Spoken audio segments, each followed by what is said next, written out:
Assalamualaikum warahmatullahi wabarakatuh. Perkenalkan, nama saya Nur Afifa dengan NIM 1650087, jurusan Sistem Informasi.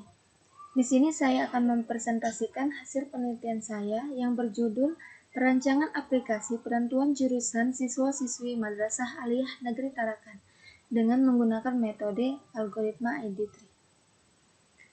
Baik, langsung saja kita masuk ke latar belakang. Di Madrasah Aliyah Negeri Tarakan atau yang sering disebut Mantarakan, penentuan jurusan di mana dilakukan pada saat siswa-siswi baru telah diterima tepatnya pada saat MOS atau masa orientasi siswa-siswi. Penjurusan pada siswa-siswi saat MOS dilakukan dengan membagi selembaran angket di mana berisi pemilihan jurusan sesuai minat siswa-siswi. Jurusan yang ada antara lain adalah MIA, yaitu Matematika Ilmu Alam atau yang biasa disebut IPA, dan jurusan IIS atau Ilmu-Ilmu Sosial, di mana sering disebut IPS. Untuk mempermudah penentuan penjurusan tersebut, proses penjurusan dapat diatasi dengan teknik pengelompokan data dari hasil data mining. Adapun masalah yang saya ambil dari penelitian ini yaitu sistem yang digunakan masih secara manual, di mana penentuan jurusan dilakukan dengan cara menyeleksi hasil angket terlebih dahulu. Ketika hasilnya ada yang melebihi kuota yang telah ditentukan, setelah itu baru akan menyeleksi kriteria yang ada. Proses yang digunakan secara satu persatu ini akan memperlambat hasil penjurusan tersebut, dan hasil yang didapat mungkin akan kurang akurat. Dan ini beberapa batasan masalah dari penelitian saya. Poin pertama, data yang digunakan dalam penelitian yaitu data siswa-siswi baru pada tahun ajaran 2019 atau 2020. Poin kedua, penentuan jurusan yang dihasilkan yaitu jurusan MIA dan juga jurusan IIS. Dan poin ketiga, kriteria penentuan jurusan yang digunakan ada 3, yaitu minat siswa-siswi, yang kedua ada rata-rata nilai rapot SMP yang diambil dari nilai rapot IPA, Matematika, Bahasa Inggris, Bahasa Indonesia, dan juga Agama.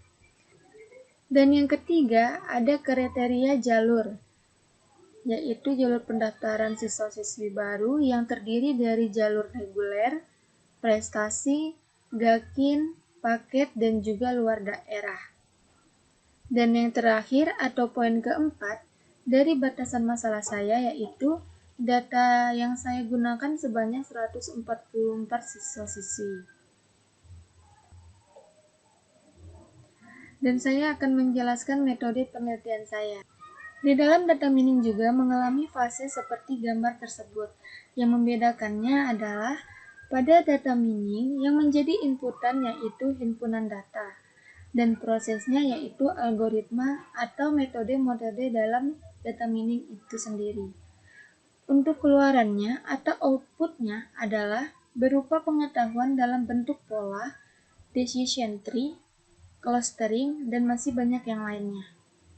Dan di sini saya akan menggunakan metode algoritma ID3. Dalam decision tree ada beberapa induksi.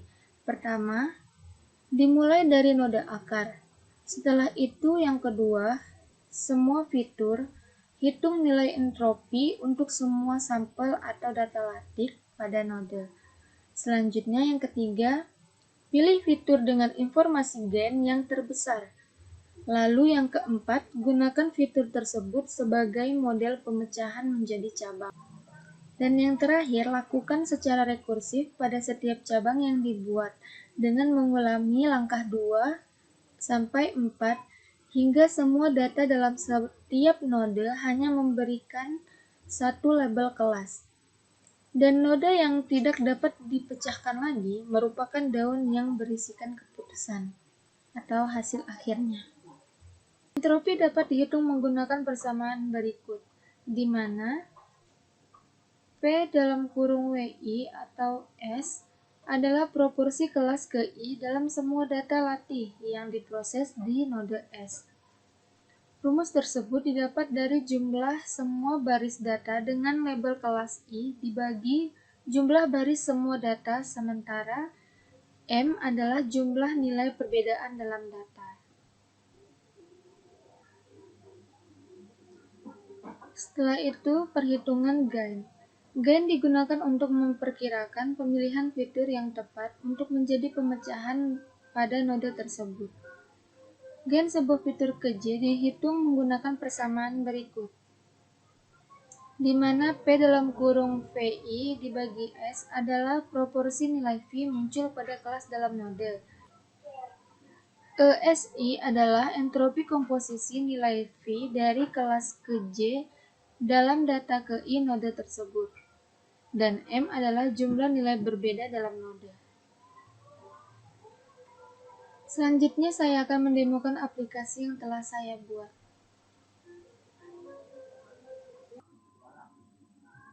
Ini adalah tampilan login di mana ada nama pengguna dan kata sandi yang harus diisi.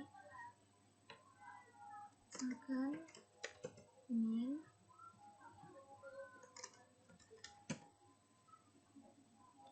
Setelah memastikan nama pengguna dan kata sandi diisi, lalu kita pilih masuk, maka akan tampil menu utama. Di menu data, ada data siswa-siswi dan data penilaian. Kita masuk ke data siswa-siswi, maka akan tampil biodata yang akan diisi seperti nama,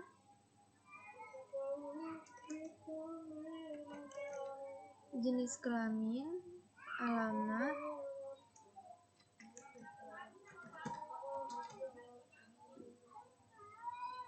dan tanggal masuk pendaftaran.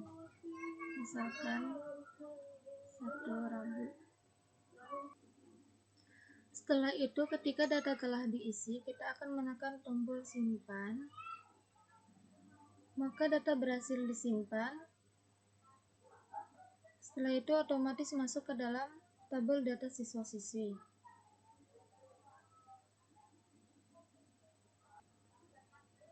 Dan di sini ada tombol hapus apabila ingin menghapus data. Misalkan kita akan mencari yang akan dihapus, yaitu S152.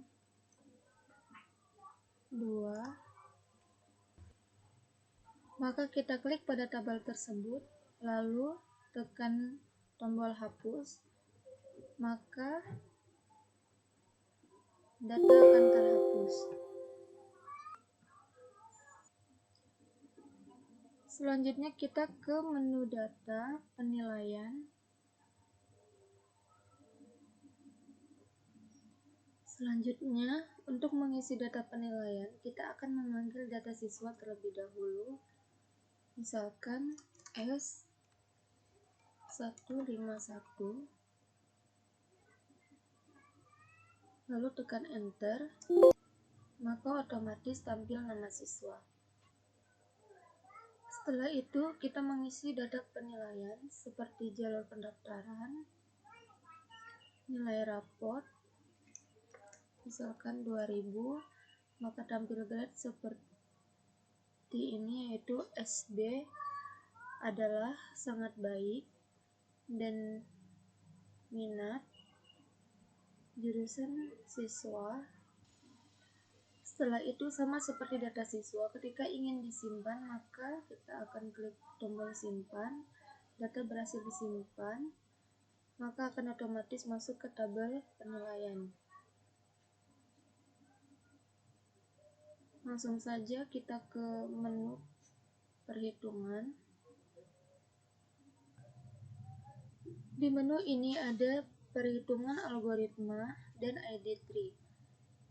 Sebelum ke perhitungan ID tree, kita harus ke perhitungan algoritma terlebih dahulu.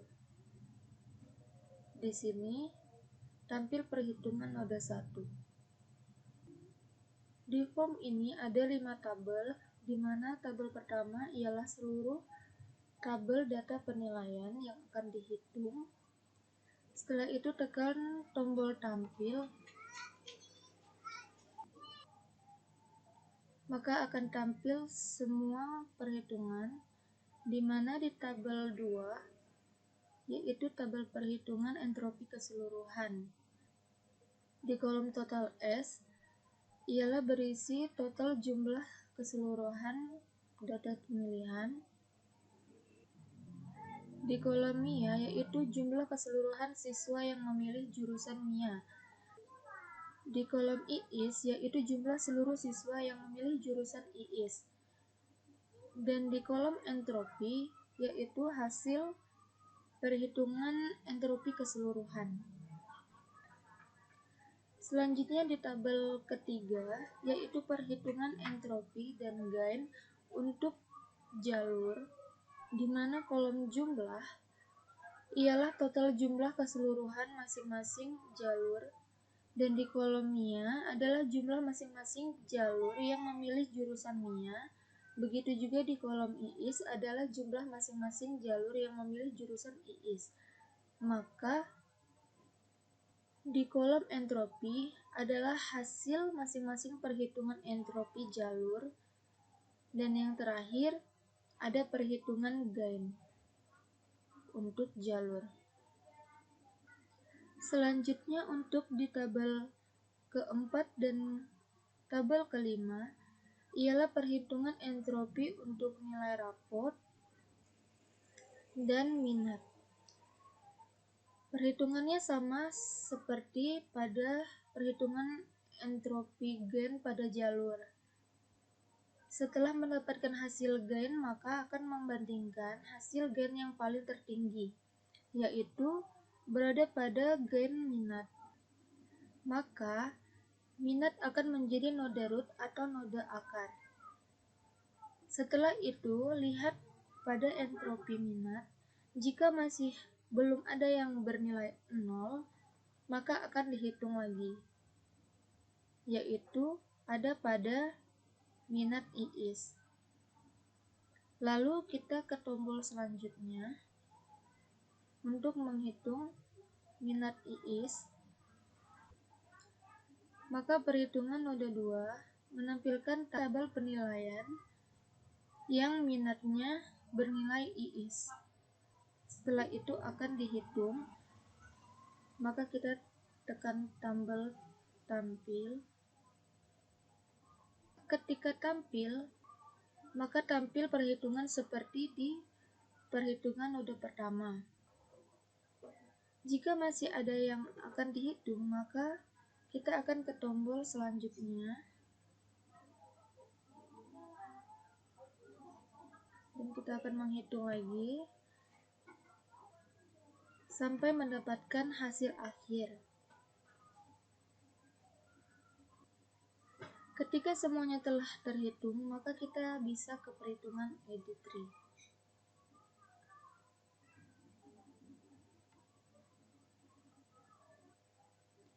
Di perhitungan ID tree, di sini akan menampilkan pohon keputusan dari perhitungan algoritma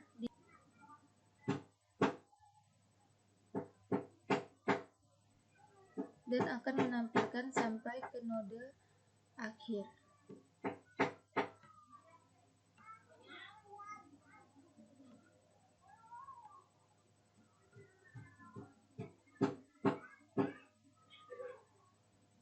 Ini adalah node akar dan ini adalah node akhir, di mana akan menampilkan kode siswa. Dan terakhir ada menu laporan, di mana ketika kita ingin melihat jurusan MIA, maka akan menampilkan laporan hasil penjurusan, maka akan menampilkan data siswa dan jurusan MIA. Sama seperti jurusan MIA, di jurusan IIS akan menampilkan data siswa dan juga jurusan IIS. Sekian dan terima kasih. Wassalamualaikum warahmatullahi wabarakatuh. Salam Kampus Biru.